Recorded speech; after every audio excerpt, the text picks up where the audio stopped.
Kami sungguh-sungguh Tuhan menikmati hadirat-Mu. Kami sungguh-sungguh menikmati bahwa Engkau hadir di tengah umat-Mu. Biarlah ini menjadi tempat kudus-Mu Tuhan, tempat kediaman-Mu. Tabernakel Tuhan di tempat ini, di mana Tuhan dimuliakan. Dan biarlah Tuhan kami bergabung dengan Assembly of God, para malaikat, para orang kudus, 4 makhluk, para tua-tua. Dan kami umat tebusan-Mu Tuhan, kami imam-imam-Mu, kami menyembah di hadapan Raja kami, Tuhan kami yang mulia. Permuliakan nama-Mu Tuhan di tengah-tengah kami. Dan biarlah Tuhan, malam hari ini kami mau belajar dari hati-Mu. Kami mau menjadi penyembah-penyembah Tuhan yang menyembah dalam roh dan kebenaran. Ajari kami Tuhan dari firman-Mu, dari kebenaran-Mu. Dan biarlah Tuhan, kami menyediakan hati kami, telinga kami sebagai seorang murid. Mari ajari kami ya Roh Kudus. Dan Tuhan yang pimpin pemberitaan firman dari awal sampai akhir, di dalam nama Tuhan Yesus. Kita semua yang percaya katakan, amin. Shalom Bapak Ibu Saudara sekalian, silakan duduk. Shalom semuanya. Wow. Saya tidak tahu dengan Bapak Ibu Saudara sekalian, tapi kami yang dari jauh, setiap kami hadir di tempat ini adalah saat-saat yang kami nantikan dan berkesan. Karena apa? Kami tidak mendapati hadirat Tuhan seperti di tempat ini. Saya menikmati setiap kali tempat ini menyembah bersama Bapak Ibu Saudara sekalian. Dan sungguh Tuhan hadir di tempat ini, amin. Ya itu jadi kerinduan kita, kalau kita bisa menghargai hadirat Tuhan di tempat ini akan ajaib. Saya tadi datang dengan kepala pusing sebenarnya, saya sakit kepala, tadi nggak sempat minum obat. Tapi begitu tadi masuk dalam penyembahan, dan saya ngerasakan hadirat Tuhan, sakit kepalanya hilang tuh. Ada kesembuhan di dalam hadirat Tuhan, ada mujizat. Dan sebenarnya kalau kita menghargai itu, semua yang kita butuhkan ada dalam hadirat Tuhan. Amin. Ya. Malam hari ini saya diberikan satu tema, yaitu Heart of Worship. Menyambung dari tema bulan ini, tentang pujian dan penyembahan, tentang hati seorang penyembah. Saya sungguh mencintai penyembahan. Kalau saya mengingat, mungkin saya ceritakan latar belakang saya sedikit. Saya lahir baru waktu saya SMP kelas 2, waktu sekitar tahun 90-an lah, 92, sekitar itu. Nah, begitu saya ditangkap Tuhan, saya terima Tuhan, dan saya mulai belajar melayani. Saya terserap dalam pelayanan pujian dan penyembahan sampai hari ini Bapak Ibu. Jadi sudah 30 tahun lebih saya melayani dalam pujian dan penyembahan, dan saya meskipun Tuhan bawa dalam penggembalaan sekarang, saya tahu hati saya seorang penyembah dan Tuhan panggil saya sebagai itu. Saya tidak akan lepaskan itu sampai kapanpun, sampai nanti ketemu Tuhan lagi. Itu hal yang paling berharga buat hidup saya untuk melayani Tuhan dalam pujian dan penyembahan. Kalau saya cerita, mungkin generasi sekarang, generasi milenial, tidak banyak tahu nama-nama di mana waktu itu saya besar. Jadi nama-nama artis rohani, lagu-lagu rohani yang saya dengar mungkin pada asing sekarang lah. Ya, dengar nggak nama mungkin Ade Manuhutu? Saya melihat wajah-wajah kebingungan. Lydia Nur Said mungkin, Sandy Petty, mungkin asing. Tapi saya tumbuh mendengarkan pujian dari hamba-hamba Tuhan ini, dan saya diberkati sampai hari ini. Kalau generasi milenial ya taunya TW dan lain-lain ya. Tapi saya tumbuh mendengarkan musik pujian dari hamba-hamba Tuhan yang ajaib. Waktu itu disciple musik juga nggak tahu juga. Saya jadi sadar umur lah, sudahlah. Tapi begitulah 30 tahun saya melayani dalam pujian dan penyembahan, dan saya menikmati setiap saat bersama Tuhan. Sampai saat hari ini saya mendengar sesuatu yang mengagetkan sebenarnya. Kan waktu berjalan, kecanggihan teknologi sekarang semakin luar biasa ya. Beberapa waktu yang lalu ada teman kita di Solo, dia cerita datang ke saya. Kau tahu nggak? Sekarang ini AI bisa bikin lagu rohani loh. Jadi tinggal ketik aja, enggak tahu programnya apa, lupa saya. Tinggal ketik mau temanya apa. Misalnya temanya darah Yesus ya. Lalu birama berapa, temponya mau tempo yang pelan, lagu praise apa lagu pelan. Lalu mau berapa bait, mau lagunya seperti apa, tinggal ketik aja. Begitu di input teksnya 30 detik, cuman perlu 30 detik jadi lagunya. Jadi lengkap dengan aransemennya, lengkap dengan liriknya, dinyanyikan dengan AI itu, dan lengkap jadi satu lagu yang penuh. Ini jadi saingan Pak Adit lihat. Tapi AI bisa melakukan itu mesin, robot Bapak Ibu. Bisa membuat lagu rohani. Itu menyadarkan saya sebenarnya esensi pujian jadinya apa. Yang saya percaya begini, mungkin AI, Artificial Intelligence bisa bikin lagu rohani yang sangat hebat, bagus liriknya. Aransemennya bagus, hebat. Tapi tidak ada kehidupan di situ. Tidak ada roh. AI tidak punya jiwa. Tapi Tuhan mengharapkan pujian dari siapa? Umatnya, kita ini loh. Dari kita yang punya jiwa, punya roh. Dan Tuhan mencari orang-orang yang menyembah dalam roh dan kebenaran. AI bisa bikin lagu, bisa menyanyikan lagu yang begitu indah. Tapi saya kira Tuhan tidak berkenan. Jangankan lagu ya, sudah sekian lama kan bikin catatan khotbah juga bisa pakai AI. Tinggal ketik mau khotbah apa, mau berapa poin bisa. Tapi percayalah khotbah malam ini tidak pakai AI ya Bapak Ibu ya.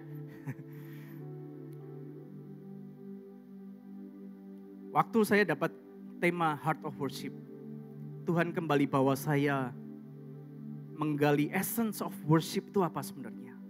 Apa inti dari penyembahan? Apa kedalaman dari penyembahan di hadapan Tuhan? Sampai saya menemukan satu ayat di Amos 9 ayat 11. Mungkin bisa dibantu ditampilkan Amos 9 ayat 11.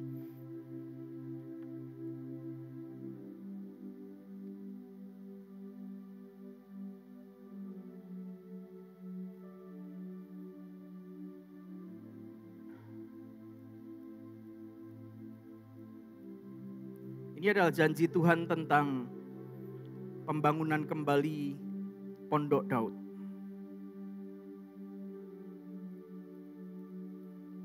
Sesungguhnya, thank you. Pada hari itu aku akan mendirikan kembali Pondok Daud yang telah roboh. Aku akan menutup pecahan dindingnya dan akan mendirikan kembali reruntuhannya. Aku Tuhan akan membangunnya kembali seperti di zaman dahulu kala. Nah, kalau saya tebeli di situ adalah Pondok Daud. Dalam bahasa Inggrisnya dituliskan Tabernacle of David. Nah, bisa ditampilkan gambar sebelumnya mungkin gambar Pondok Daud di David's Tabernacle. Mungkin kalau kita dengar beberapa hamba Tuhan memberikan komentari tentang ayat tadi, Amos 9. Oh iya, nanti di akhir zaman Tuhan memberikan nubuat bahwa dia akan mendirikan kembali Pondok Daud. Pondok Daud yang mana? Mungkin orang akan mengira Pondok Daudnya ini. Di mana Daud membentangkan kemah, lalu tabut diletakkan di tengah, lalu ada pujian dan penyembahan sekeliling tabut. Daud mengangkat 288 pemuji dan penyembah, menyembah 24 jam di depan tabut. Lalu ada hamba Tuhan yang berkata, oh itu berarti Tuhan merestorasi dari sebelumnya tabernakel Musa menjadi tabernakel Daud. Kalau di tabernakel Musa kan ribet, banyak aturannya, ada pelataran, ruang kudus, ruang maha kudus, itu semua dibuang. Tuhan sudah tidak berkenan, yang Tuhan berkenan apa? Pujian dan penyembahan. Betul apa enggak? Enggak. Itu adalah suatu oversimplified. Saya berkata itu terlalu menyederhanakan. Tapi tidak melihat konteksnya dan tidak melihat keseluruhan cerita dari tabernakel Daud ini. Itu yang saya mau bagikan malam hari ini biar kita tahu sebenarnya apa yang dimaksud firman ini. Dan apa yang menjadi kerinduan Tuhan bagi kita di akhir zaman. Ada sesuatu yang berbeda dari Daud. Yang saya mau bagikan hari ini, itu adalah hasil daripada saya mendapat dari Tuhan mulai gali lagi tentang Daud. Saya membaca keseluruhan kitab Samuel, keseluruhan Tawarikh, bagaimana Daud waktu itu hidup dan bagaimana hidup di hadapan Tuhan. Bisa ditampilkan slide yang ketiga mungkin. Ada 4 poin yang saya mau sampaikan tentang Daud. Mungkin kita miss waktu kita selama ini belajar tentang Daud.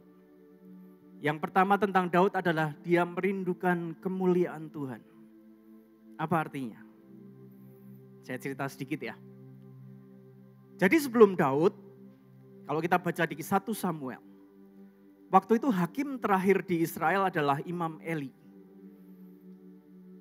Imam Eli memerintah waktu itu dan bangsa Israel waktu sedang berperang dengan bangsa Filistin. Bangsa Israel menderita kekalahan yang hebat, lalu mereka berpikir, ayo kita bawa tabut. Tabut waktu itu ada di Silo, di tabernakel Musa yang di Silo, dan dibawa ke medan peperangan. Hasilnya apa? Kalah tambah parah. Bangsa Israel kalah, tabut direbut oleh bangsa Filistin.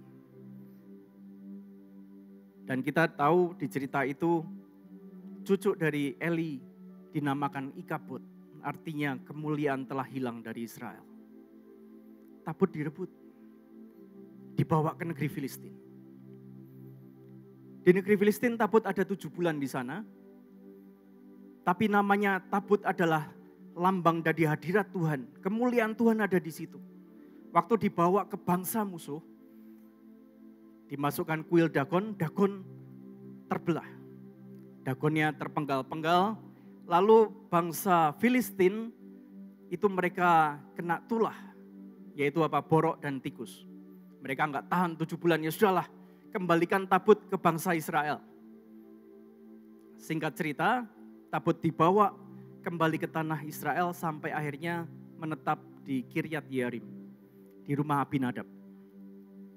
Ingat ya ceritanya ya. Nah, berapa lama tabut ada di situ? 20 tahun. 20 tahun di Kiryat Yearim dirawat oleh Abinadab, seorang imam. Disitulah juga masa Saul memerintah, raja pertama. Jadi setelah masa hakim-hakim selesai di Imam Eli, seorang raja dibangkitkan Tuhan atas sebenarnya permintaan bangsa Israel sendiri. Mereka menolak Tuhan sebagai raja, mereka minta raja. Dan Saul ditahbiskan jadi raja pertama Israel. Yang anehnya, selama masa pemerintahan Saul waktu itu, Saul tidak memperdulikan tabut. Tabut ada di Kiryat Yearim, dia cuekin, biarin. Sampai akhir hidupnya, dia tidak pernah bersinggungan dengan tabut dan tidak pernah mengindahkan tabut hadirat Tuhan itu. Lalu saya skip, Saul mati. Dan Tuhan membangkitkan Daud. Daud ditahbiskan sebagai Raja Yehuda dan Israel. Dan mulailah ceritanya begini. Begitu Daud memerintah, apa yang pertama kali dilakukan Daud? Dia merindukan kemuliaan Allah kembali. Apa yang sudah Ikabod hilang di zaman Eli, zaman Saul, Daud menginginkan kemuliaan Tuhan kembali. Yang dilakukan Daud pertama merebut Yerusalem. Waktu itu Yerusalem dijajah Yebus 400 tahun. Dan Daud merebut Yerusalem kembali. Nah, saya nanti mau tunjukkan bahwa itu bukan kemauan Daud, bukan keinginan Daud. Daud bisa saja sebagai seorang raja yang baru dilantik, wow, ini adalah puncak karirku ini. Sudah saatnya aku menikmati segala jerih payah sekian tahun, sekarang aku jadi raja. Sekarang aku akan bersuka cita, happy-happy, menikmati kedudukanku sebagai raja. Tapi itu tidak dilakukan Daud, Bapak Ibu. Daud menginginkan Yerusalem bagi Tuhan. Kita baca ayatnya sama-sama ya. Mazmur 132. Mazmur 132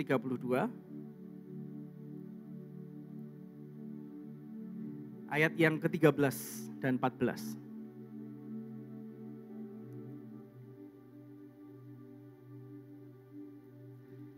Sebab Tuhan telah memilih Sion, mengingininya menjadi tempat kedudukannya. Inilah tempat perhentianku selama-lamanya, di sini aku hendak diam, sebab aku mengingininya. Hebatnya Daud, dia tidak memikirkan dirinya. Sebagai raja, kapasitas sebagai raja waktu itu dipakai Daud melakukan apa yang ada di hati Tuhan. Mengingini Yerusalem, Sion, menjadi kedudukan Tuhan. Singkat cerita, Yerusalem direbut. Hal yang kedua yang Daud lakukan apa? Mengingini agar kemuliaan Tuhan kembali ke Yerusalem, kepada bangsa Israel. Daud mengambil tabut dari Kiryat Yearim, dibawa ke Yerusalem. Agar apa? Kemuliaan Tuhan kembali. Mari kita baca sama-sama Mazmur 132 ayat 1 sampai 6. Nyanyian Siarah. Ingatlah ya Tuhan kepada Daud dan segala penderitaannya. Bagaimana ia telah bersumpah kepada Tuhan, telah bernasar kepada yang maha kuat dari Yakub. Sesungguhnya aku tidak akan masuk ke dalam kemah kediamanku, tidak akan berbaling di ranjang petiduranku. Sesungguhnya aku tidak akan membiarkan mataku tidur, atau membiarkan kelopak mataku terlelap. Sampai apa? Aku mendapat tempat untuk Tuhan, kediaman untuk yang maha kuat dari Yakub. Memang kita telah mendengar itu di Efrata, telah mendapatnya di padang Yaar. Yang menarik ayat 6, semua yang Daud inginkan waktu itu, memberikan tempat perhentian bagi Tuhan di Sion, itu dia dapati di mana? Pada padang Efrata. Efrata itu di Bethlehem. Itu kilas balik waktu Daud belum jadi raja, masih remaja, dan Daud hanya mengembalakan 2-3 ekor dombanya. Tapi dia sudah berpandangan ke depan. Aku kelak akan mendirikan tempat bagi Tuhan, tempat perhentian bagi Tuhan di Yerusalem. Padang Yaar itu apa? Kiryat Yearim, di mana tabut disimpan. Itu cita-citanya Daud. Dan begitu dia menjadi raja, itu yang pertama kali dia lakukan. Mengembalikan kemuliaan Tuhan di Sion. Bagaimana dengan kita hari ini? Wah Pak, kan saya bukan raja. Saya terbatas. Saya mungkin mepet keuangan. Saya tidak punya apa-apa. Tapi perhatikan apa yang dilakukan Daud. Dalam kapasitas apapun yang Tuhan percayakan dalam hidup kita saat ini. Apakah kita merindukan kemuliaan Tuhan? Hidup kita, pribadi kita, di keluarga, di tempat pekerjaan kita, di kantor, di pabrik kita. Apakah kita merindukan kemuliaan Tuhan hadir?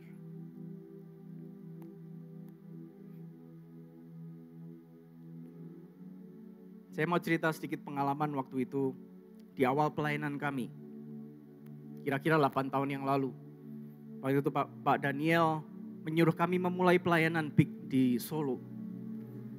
Waktu itu masih awal, kami masih belajar lah. Dan di satu ibadah, Pak Daniel hadir, itu kacau banget lah. Pujian penyembahan gak ngangkat, gak ada hadirat Tuhan, semuanya kering. Dan begitu Pak Daniel pegang mic, apa yang dilakukan? Kita dimarahin habis-habisan. Apa-apaan ini? Pujian gak ada hadirat Tuhan. Apa-apaan ini? Kalian hanya liturgi, hanya rutinitas, percuma semuanya, bertobat. Dan pertama kali itu kita dimarahi sama Pak Daniel. Cukup sekali kita dimarahi. Sejak itu menjadi pelajaran yang berharga bahwa hadirat Tuhan lebih penting dari segalanya. Amin. Sekarang di mana kita hidup hari ini, banyak worship night diadakan. Gereja, persekutuan, banyak worship night diadakan. Mungkin artisnya hebat-hebat, pemain musiknya hebat-hebat. Yang membedakan adalah apakah ada Tuhan hadir di tengah-tengah mereka. Oh iya, itu sangat penting. Apakah ada Tuhan hadir? Malahan saya dengar ada WL, misalnya dia besok pelayanan, tugas pelayanan. Sabtunya dia dugem dulu. Dengan teman-temannya dugem berzina. Besoknya WL dengan segala keprofesionalannya, dia sudah mungkin jam terbangnya tinggi, dia dengan santainya WL hari Minggu. Padahal Sabtunya melakukan hal yang jahat di mata Tuhan. Hadirat Tuhan juga require kekudusan. Itu yang tadi WL saya cerita itu di luar angkasa ya, di sini nggak ada. Tapi itu terjadi loh, terjadi. Karena apa? Dia begitu profesional, dia bisa melakukannya dengan hebat tanpa Tuhan. Dan saya yakin Tuhan juga tidak berkenan sih.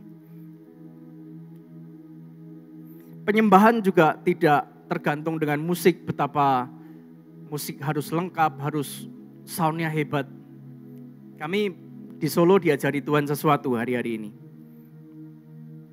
Di sekretariat yang kami sewa untuk kami latihan, kami doa, itu bersebelahan, temboknya nempel dengan tetangga Bapak Ibu. Nah, karena temboknya nempel, kalau kita mulai penyembahan, itu suaranya sedikit banyak tembus lah. Kita nggak bisa memungkiri itu. Kita udah coba segala macam cara, dikasih peredam, drumnya diganti elektrik, soundnya dikecilkan seminim mungkin, tapi tetap tembus suaranya. Dan kita terus dikomplain. Wah ini berisik ganggu, padahal kita doa paling 1 jam 2 jam lah. Tapi terus dikomplain. Dilaporin Pak RT lah, ya sudah. Namanya kita orang Kristen toh, kita mengalah. Daripada ribut, ya sudah. Jalan keluarnya apa? Kita penyembahan enggak pakai drum. Memang enggak bisa, bagaimana lagi. Enggak pakai drum, enggak pakai bass, cuman keyboard aja sama gitar. Belakangan kita tahu bahwa orang yang komplain kita tetangga ini seorang ateis. Jadi dia terganggu bukan karena suaranya, bukan karena volumenya musik, tapi karena dia tidak suka dengar penyembahan. Dia tidak suka dengar nama Tuhan. Tapi kita sepakat ya udah, kita hanya pakai keyboard aja dan gitar. Tapi tahukah Bapak Ibu, saat kita melakukan itu, kita mengalami hadirat Tuhan yang berbeda dari biasanya. Berbeda dari waktu kita pakai musik lengkap, berbeda waktu kita menyembah dengan bebas, tapi dengan segala keterbatasan itu, Tuhan menyatakan pribadinya, hadiratnya beda, lebih kuat, lebih dalam, dan kita menikmati itu. Ternyata hadirat Tuhan tidak ditentukan oleh musik, volume. Kita tidak pakai sound horeg Bapak Ibu ya, itu hukumnya haram. Tapi tetap dikomplain dan kita gak apa-apalah kita terbatas dengan apa yang ada, tapi yang penting Tuhan hadir. Itu yang kami alami hari-hari. Terlebih penting kemuliaan Tuhan daripada kemegahan suara, musik, dan lain-lain. Hal yang kedua yang kita harus belajar dari Daud adalah pola penyembahan di ruang tahta. Bisa dibantu slide-nya? Ya. Hari-hari ini worship menjadi semakin sempit artinya. Kalau kita dengar kata worship apa? Kalau saya tanya satu-satu mungkin worship itu apa? Lagu Pak. Worship itu apa? Lagu pelan. Kalau praise lagu cepat. Jadi worship yang tadinya punya arti kedalaman, esensinya begitu dalam, sekarang menjadi sempit banget. Sebatas lagu, kapan kita worship? Saat kita kumpul di gereja, saat kita beribadah sama-sama kita worship Tuhan. Kalau worship hanya sekedar nyanyian, itu ekspresi worship ya. Tapi jangan lupakan esensi worship sebenarnya apa. Worship sekarang juga ada term baru yang kita dengar, worship experience. Pernah dengar? Worship experience. Jadi kalau kita datang worship, kita harus puas nih, jiwa kita harus disegarkan. Kita ngalami hadirat Tuhan, tapi kita tadinya sedih jadi gembira, kita tadinya beban berat kita jadi terangkat bebannya. Jadi fokus worship bukan lagi Tuhan, tetapi kita dapat apa saat kita worship, kita ngalami apa saat kita worship. Di gereja-gereja besar ada pengajaran tentang worship tag. bagaimana tata lighting, bagaimana sound, bagaimana mengatur suasananya untuk membawa orang kepada worship. Jadi bukan hanya teknologi kayu Bapak Ibu, ada teknologi worship juga.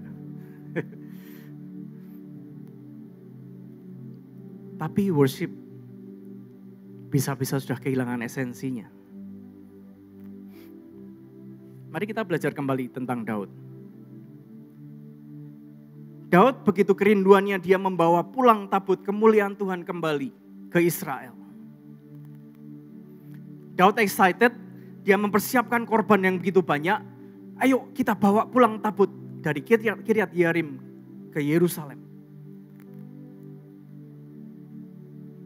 Di percobaan pertama, makan korban. Siapa? Usa mati. Masalahnya sepele. Daud belum tahu banyak. Dia melakukan yang dia bisa, sebaik yang dia bisa, tapi tidak berkenan di hadapan Tuhan. Harusnya tabut diangkat oleh para imam, tapi ini dinaikkan kereta, meskipun kereta yang baru. Lalu Usa menjamah tabut itu, Usa mati. Daud marah, Daud kecewa. Tapi apakah itu menghentikan Daud? Enggak. Lalu kemudian Daud mempelajari lagi, dia menggali lagi. Oh ternyata tabut harus diangkat imam. Oke, kita coba lagi.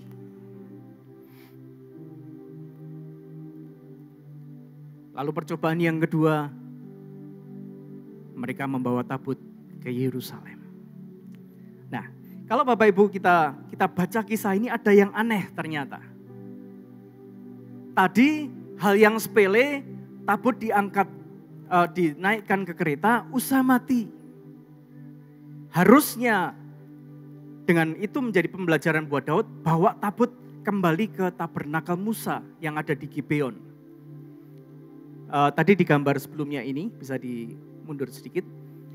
Sebenarnya waktu itu zaman Daud berkuasa ada tabernakel Musa didirikan di Gibeon. Zaman Saul waktu itu. Itu lengkap, semua perangkatnya lengkap, semua jadi kemahnya ada ruang kudus, ruang maha kudus, semua lengkap, tidak ada tabut. Harusnya Daud membawa kembali tabut ke situ. Tapi kenapa kok Daud membawa ke Yerusalem, ke Sion? Ini bukannya konyol. Daud enggak belajar ya, Usa mati loh. Ini enggak ikutin Taurat. Mau ada korban berapa lagi?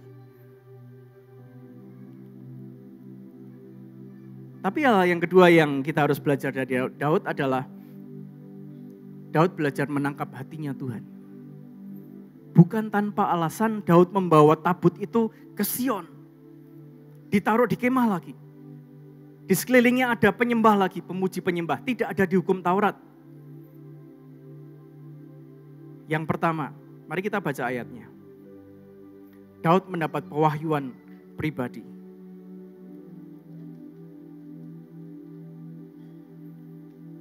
Kisah Rasul 15 ayat 16 sampai 17.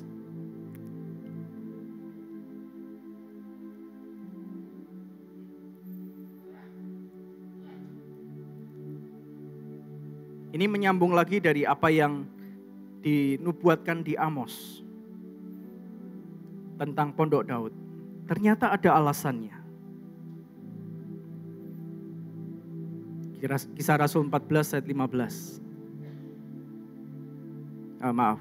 Kisah Rasul 15 ayat 16-17. Kemudian aku akan kembali dan membangunkan kembali pondok Daud yang telah roboh. Dan reruntuhannya akan kubangun kembali dan akan kuteguhkan. Supaya apa? Semua orang lain mencari Tuhan dan segala bangsa yang tidak mengenal Allah yang kusebut milikku. Demikian firman Tuhan yang melakukan semuanya ini. Alasan Daud membawa tabut ini ke Sion. Karena ternyata dari pasukan Daud waktu itu tidak semuanya orang Israel. Jadi ada prajurit Daud yang dari orang Filistin bergabung. Ada prajurit Daud yang lain dari orang Gad bergabung di pasukan Daud. Dan saat mereka bersama-sama dengan Daud, mereka melihat kemuliaan Tuhan, mereka terima Yahweh sebagai Tuhan mereka. Kalau tabut ini dibawa kembali ke Gibeon, menurut hukum Taurat, hanya bangsa pilihan yang boleh nyembah di sana. Tapi orang-orang asing tidak. Dan Daud ini luar biasanya dibawa Tuhan melampaui zamannya. Bahwa kelak bangsa-bangsa asing akan terima keselamatan dari Tuhan juga. Termasuk kita semua ini loh. Kalau waktu itu Daud tidak melakukan hal yang profetik. Bahwa keselamatan juga akan sampai kepada bangsa-bangsa termasuk kita. Kita ini bukan orang pilihan. Kita dari awal tidak diperhitungkan. Tapi Daud secara profetik melakukan itu. Dan kita pun diserap menjadi umat kepunyaan Allah. Yang kedua, di tabernakel Musa tidak ada bunyi-bunyian. Tidak ada alat musik, tidak ada penyanyi, sunyi sepi. Dari mana Daud bisa dia kumpulkan penyanyi, pemuji, menyembah tabut 24 jam. Kembali, ini adalah revelation yang Daud dapat di ruang tahta Tuhan. Mazmur 22 ayat 4.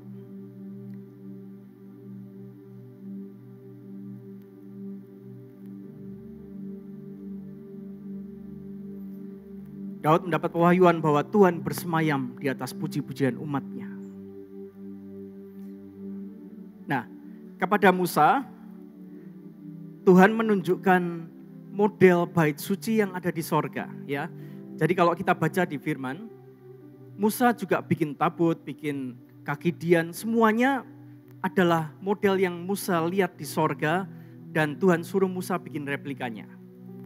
Nah kalau Bapak Ibu belum tahu nanti harus ikut kelas imam ya. Musa mendapat pewahyuan itu tentang barang-barang kudus yang di sorga. Daud berbeda. Daud mendapat pewahyuan tentang ruang tahta di sorga yang dikelilingi para malaikat, tua-tua orang kudus, 4 makhluk, juga umat tebusan Tuhan. Mereka menyanyikan kudus, kudus, kuduslah Tuhan. Dan pujian yang dinaikkan di ruang tahta Bapa itu 24 jam tidak berhenti. Jadi Daud kumpulkan penyanyi bukan karena dia suka musik, bukan karena dia suka penyanyi, nyanyian, bukan. Bukan seleranya Daud, tapi itu apa yang dia lihat di ruang tahta Tuhan.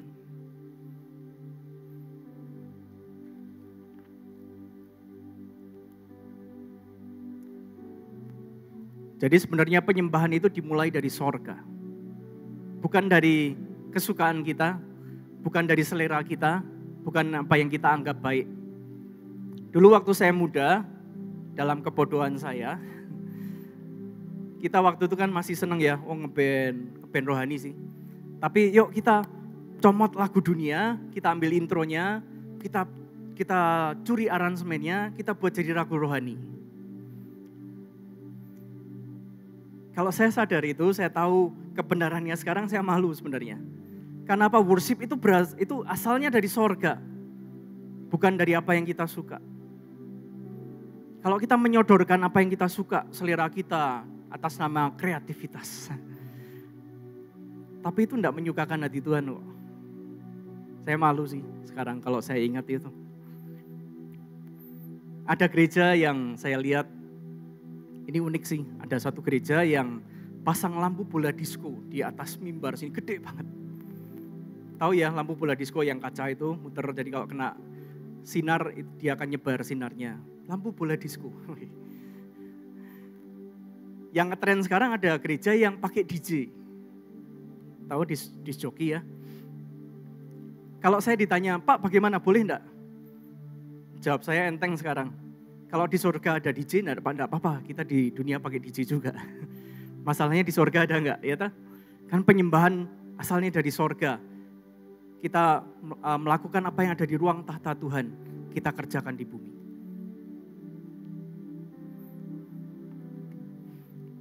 Yang ketiga, poin yang ketiga.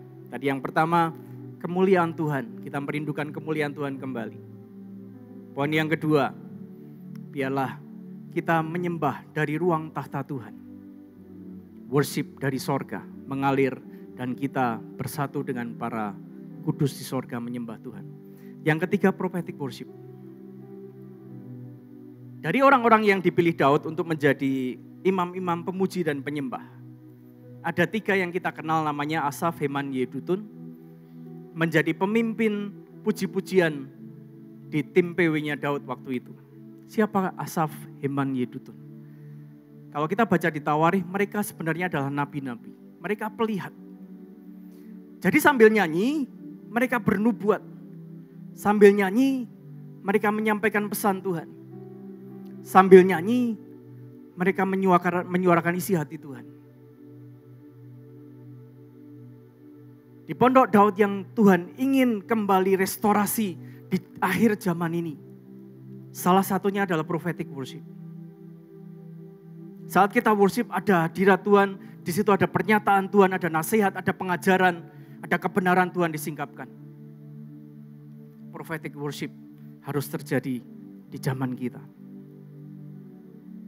Saya mengalami ini baru minggu kemarin Bapak Ibu.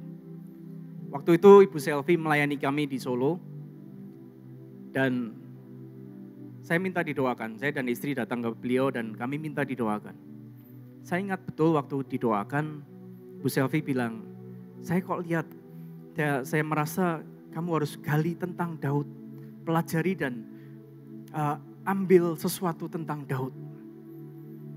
Buat saya konfirmasi. Karena apa? Saya disuruh Tuhan menyelidiki tentang Daud, tentang pondok Daud ini, dan saya di dalamnya. Tapi waktu didoakan banyak kebenaran yang dibuka, dan yang saya sampaikan malam hari ini, itu adalah dari prophetic worship.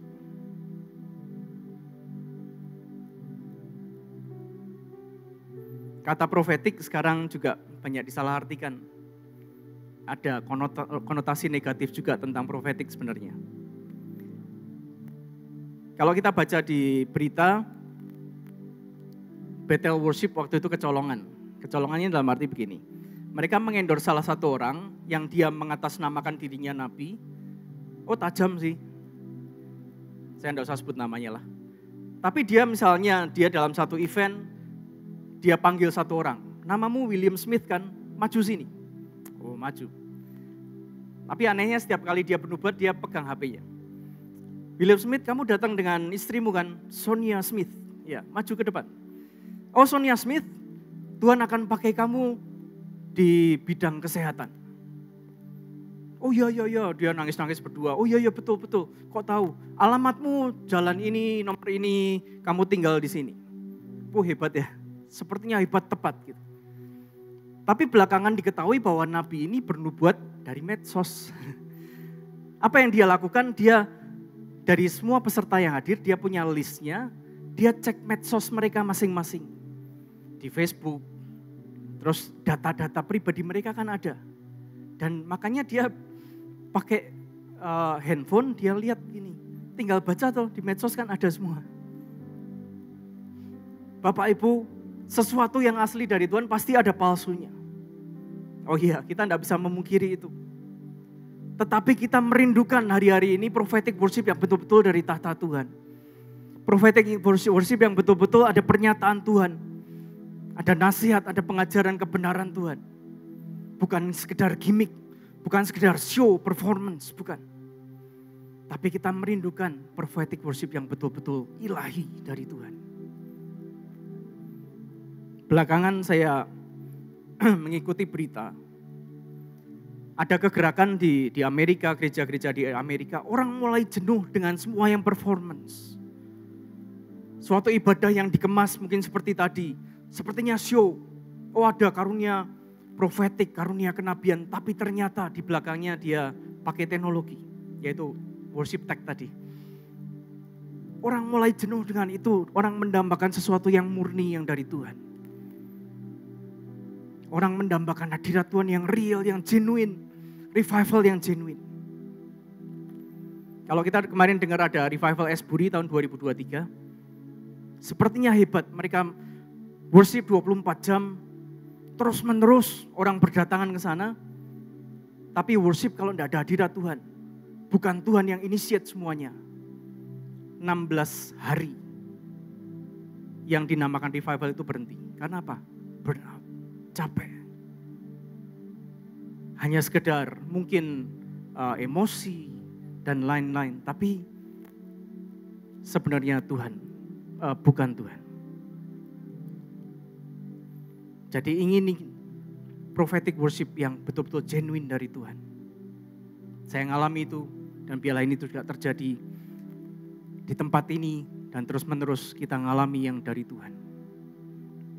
Yang terakhir yang saya mau sampaikan, poin yang keempat tentang Daud. Extravagant worship. Arti extravagant apa? Extravagant itu yang besar, yang berlebih. Extravagant itu yang di luar dari yang diharapkan, melebihi ekspektasi, yang gila-gilaan. Itu yang Daud lakukan. Kalau kita mau mencontoh Daud ya, Daud itu menyembah 7 kali sehari. Alkitab menuliskan. 3 kali sekali dia doa. Jadi nyembah 7 kali sehari, doa 3 kali sehari. Tiap-tiap hari. Itu yang Daud lakukan, yang pertama. Lalu yang kedua, Daud terbesit di hatinya. Waktu dia sudah jadi raja, istananya berdiri, dia ngelihat, masakan aku ini manusia biasa tinggal di istana pohon aras, kayu aras, tapi Tuhan tinggal di tenda. Tabut Tuhan ada di tenda. Kok aku ngerasa enggak pas ini. Dan Daud ingin mendirikan rumah bagi Tuhan. Kalau sebelumnya kemah Tuhan, tabernakel Tuhan itu portable, zaman Musa, lalu sampai terakhir Daud kasih kemah untuk menudungi tabut, itu masih portable, bongkar pasang. Daud ingin mendirikan rumah bagi Tuhan. Nah sekarang masalahnya begini, Tuhan suruh enggak? Enggak tuh, Tuhan enggak suruh. Tuhan tidak pernah berfirman, Daud, tahta kerajaanmu sudah berdiri sekarang, dirikan rumah bagiku. Tuhan enggak pernah suruh.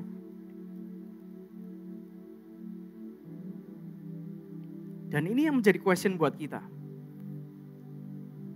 Antara disuruh Tuhan atau kerinduan hati karena cinta. Mari kita berpikir, saya analogikan beginilah. Kalau kita punya karyawan, misalnya punya asisten rumah tangga di rumah. Kita suruh cuci, dia cuci. Kita suruh dia jemur baju, dia jemur baju. Lalu kalau saat kita lupa kasih instruksi, dia diem, dia duduk. Lalu kita bilang, Bu kok diem, duduk-duduk aja bagaimana? Kok males? Lah kan saya enggak disuruh. Ya saya duduk. Atau mungkin kalau kita punya pekerja, lakukan ini ya. Oh itu di luar job desk saya. Kita kesel enggak kira-kira? Kok jadi orang harus diatur, disuruh, enggak ada kesadaran, enggak ada inisiatif sendiri sih. Nah sekarang kalau suami istri, misalnya nih, istri bilang, Pak nanti beliin ini ya, beliin misalnya tas. Ibu-ibu kan suka kan tas. Dibelikan seperti yang dimaui, seneng. Tapi akan beda kalau misalnya sang suami, misalnya dia pergi dari luar negeri, dia ingat aku mau membelikan istriku oleh-oleh. Dia sukanya ini, aku akan membelikan ini sebagai surprise. Tidak diminta, tapi memberi karena cinta. Karena dia pengen membahagiakan istrinya. Lebih berkesan mana kira-kira? Ya toh? Mungkin hal yang sepele lah. Mungkin suaminya cuma pengen membelikan bunga. Tapi menjadi surprise dan istrinya happy banget. Atau misalnya suaminya pengen membelikan coklat. Istrinya suka coklat. Nggak disuruh, tapi tiba-tiba surprise coklat. Tapi jangan sering-sering ya. Kalau ibu-ibu sering diberikan coklat, dia marah-marah juga. Gendut, bikin gendut ya. Tapi itu yang saya bayangkan tentang Daud. Dia ingin mendirikan rumah bagi Tuhan. Tuhan tidak suruh. Tapi Daud karena cinta, dia mau melakukannya. Malahan Daud berkata begini, Tuhan yang aku sembah adalah Tuhan yang besar, yang agung. Makanya rumah yang aku dirikan bagi Tuhan harus besar, harus agung, harus mulia. Harus sungguh-sungguh ekstravagan. Dan mari saya ajak kita baca apa yang disiapkan Daud untuk pendirian rumah Tuhan.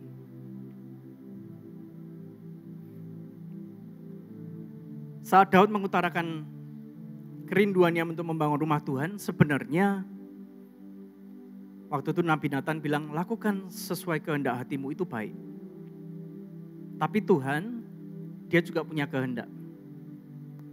Kalau kita niat kita baik, tapi kita harus tahu bahwa kalau Tuhan misalnya tidak berkenan, dia akan mencegah. Dan dalam hal ini pun Tuhan bilang, niatmu baik, tapi bukan engkau yang mendirikan rumah bagiku, tapi nanti keturunanmu. Karena apa? Engkau prajurit banyak menumpahkan darah, nanti keturunanmu akan mendirikan rumah bagiku. Tapi Daud tidak berhenti di situ. Dia mengucap syukur dan baik Tuhan, sesuai janjimu nanti anakku yang engkau pilih akan mendirikan rumah bagiku. Tapi ada yang aku bisa lakukan sekarang, apa? Mempersiapkan semuanya. Ini yang dipersiapkan Daud. Kalau kita baca di 1 Tawarikh 28, nanti bisa dibaca di rumah masing-masing. Tapi saya berkata, wow, yang disiapkan Daud. Dia mempersiapkan Daud 100.000 talenta emas. Yang kedua, dia mempersiapkan 1 juta talenta perak. Lalu tembaga dan besi unlimited, Daud siapkan semuanya. Batu-batu permata untuk baju imam, disiapkan semuanya. Lalu kayu dan batu, Daud juga siapkan. Hanya Daud nanti berkata pada Salomo, kelihatannya kayu dan batunya kurang, nanti kamu tambah ya. Tapi bayangin Bapak Ibu, emas 100.000 talenta itu berapa banyak? Koreksi saya bila saya salah, tapi ukuran talenta dalam Alkitab itu 1 talenta 26 kilo. Kalau 100.000 talenta emas, itu artinya 2,6 juta kilo emas. Nilainya berapa? 1 juta talenta perak, itu 26 juta kilo perak yang Daud siapkan bagi pendirian rumah Tuhan. Tidak cukup sampai situ, Daud mengatur tugas para imam. Daud mengatur tugas para orang Lewi, jumlahnya 38.000. Daud yang ngatur semuanya, tugasmu ini, jadwalnya Daud siapkan semuanya. Daud mengatur para penyanyi, 1 Tawarikh 25. Lalu Tuhan juga kasih ilham, Tuhan kasih perencanaannya kepada Daud juga. Dan Daud tuliskan detailnya semuanya. Apakah cukup sampai situ? Enggak. Bukan Daud namanya kalau tidak ekstravagan. Daud ambil dari milik kepunyaannya sendiri, hartanya pribadi, itu 3.000 talenta emas buat tambahan. Dan 7.000 talenta perak dari harta pribadinya untuk pendirian rumah Tuhan. Jadi sekarang begini, kalau kita ngelihat yang disebut bait suci Salomo, yang nyiapin semuanya sebenarnya siapa? Daud. Salomo hanya dia petugas pelaksana, dia hanya menambahkan kayu dan batu untuk penyelesaiannya, tapi semua yang menyiapkan Daud sudah jadi marketnya, sudah jadi blueprintnya, semua jadi. Salomo tinggal melaksanakan. Bukankah apa yang dilakukan Daud ekstravagan?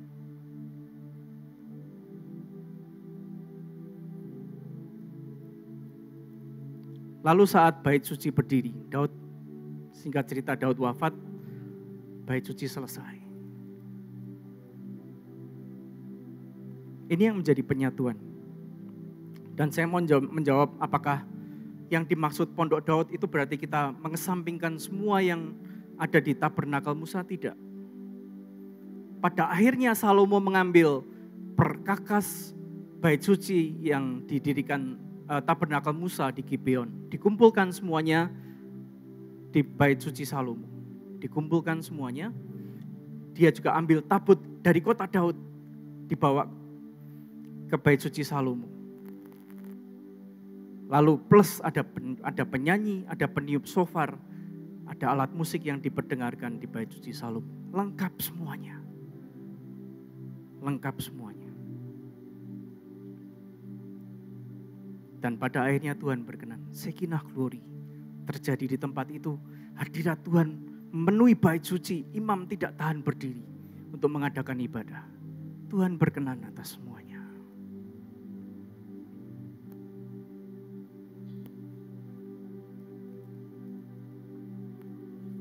Dari 4 poin ini saya mau simpulkan begini.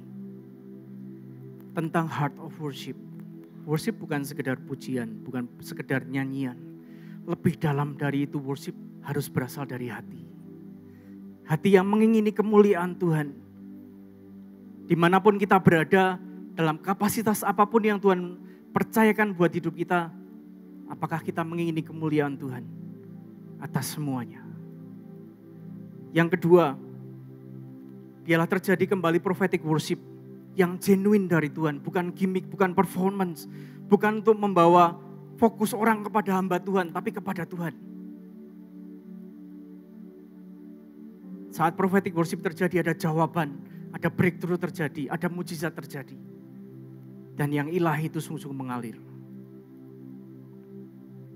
Yang ketiga, extravagant worship, menyembah dengan cinta yang meluap, yang mungkin berlebih.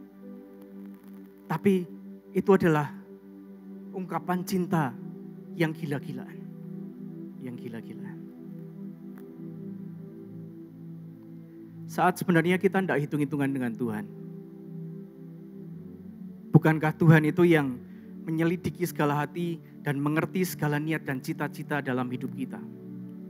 Saat Daud melakukan itu semua, Tuhan berkenan atas itu semua. Dan masa Daud Salomo adalah masa yang dalam sejarah Israel, dalam masa kejayaan mereka. Tidak pernah terulang sampai hari ini. Mereka menikmati keamanan di segala penjuru negeri. Mereka menikmati kelimpahan yang luar biasa. Kalau orang berkata, pada akhirnya kan bait suci Salomo dirobohkan Pak, hancur. Itu karena Salomo tidak setia kepada Tuhan seperti Daud ayahnya. Tapi janji Tuhan buat kita pun hari ini. Kalau kita tidak hitung-hitungan dengan Tuhan, Tuhan mengingat semuanya.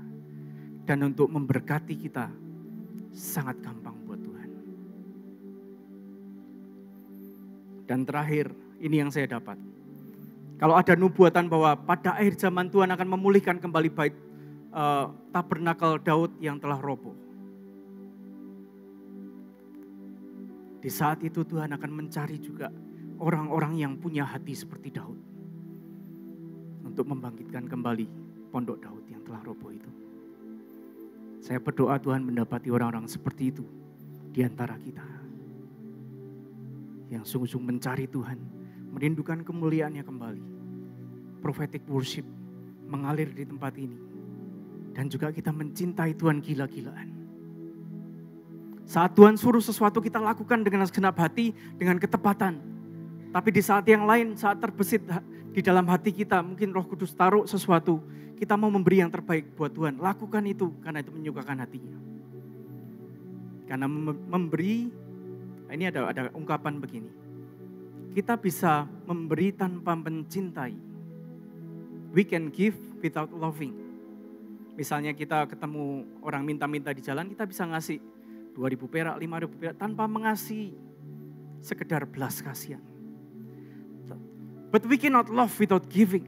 Kita tidak bisa mencintai seseorang, kita tidak bisa mencintai Tuhan tanpa kita memberi yang terbaik.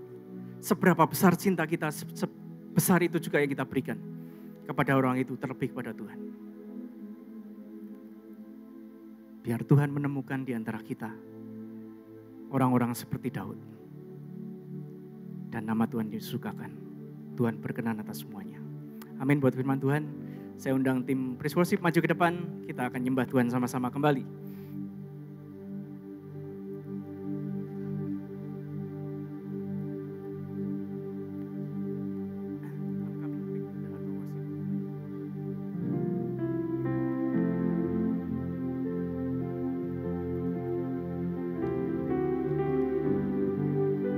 Mungkin WL bisa bantu saya.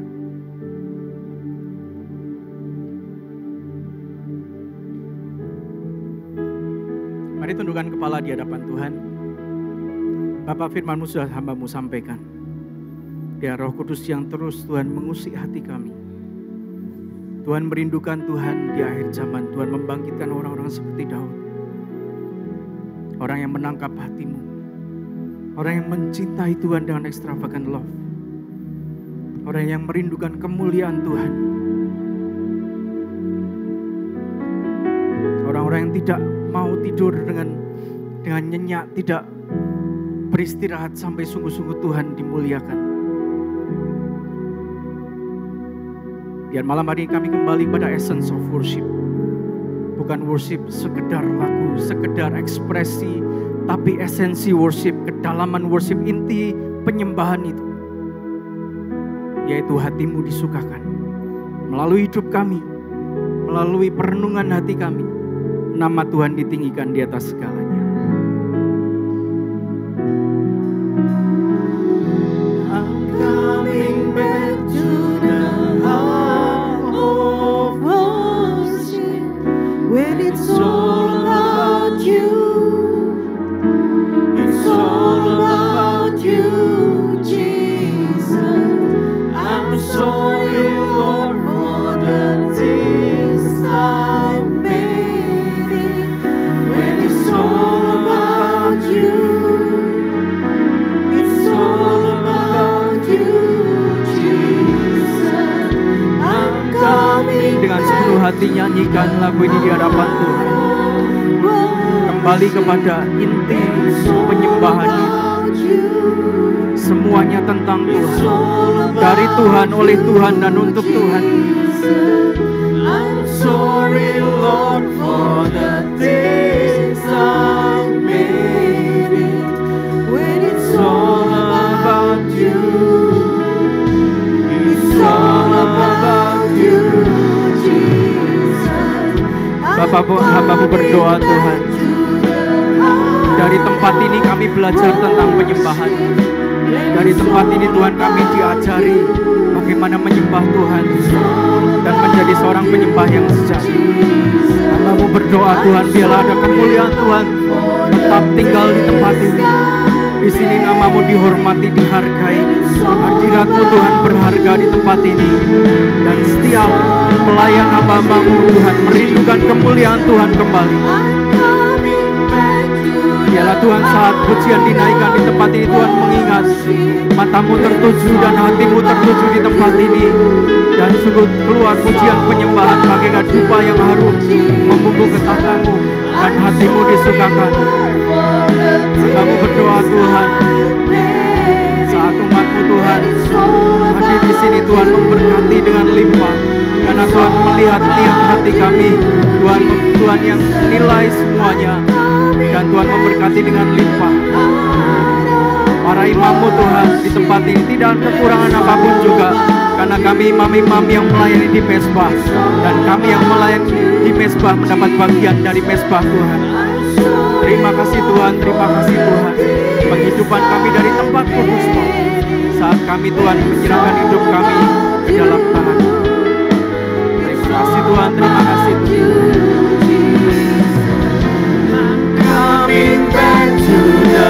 Mari bangkit berdiri di hadapan Tuhan sekali lagi. Saya undang kita semua bangkit berdiri.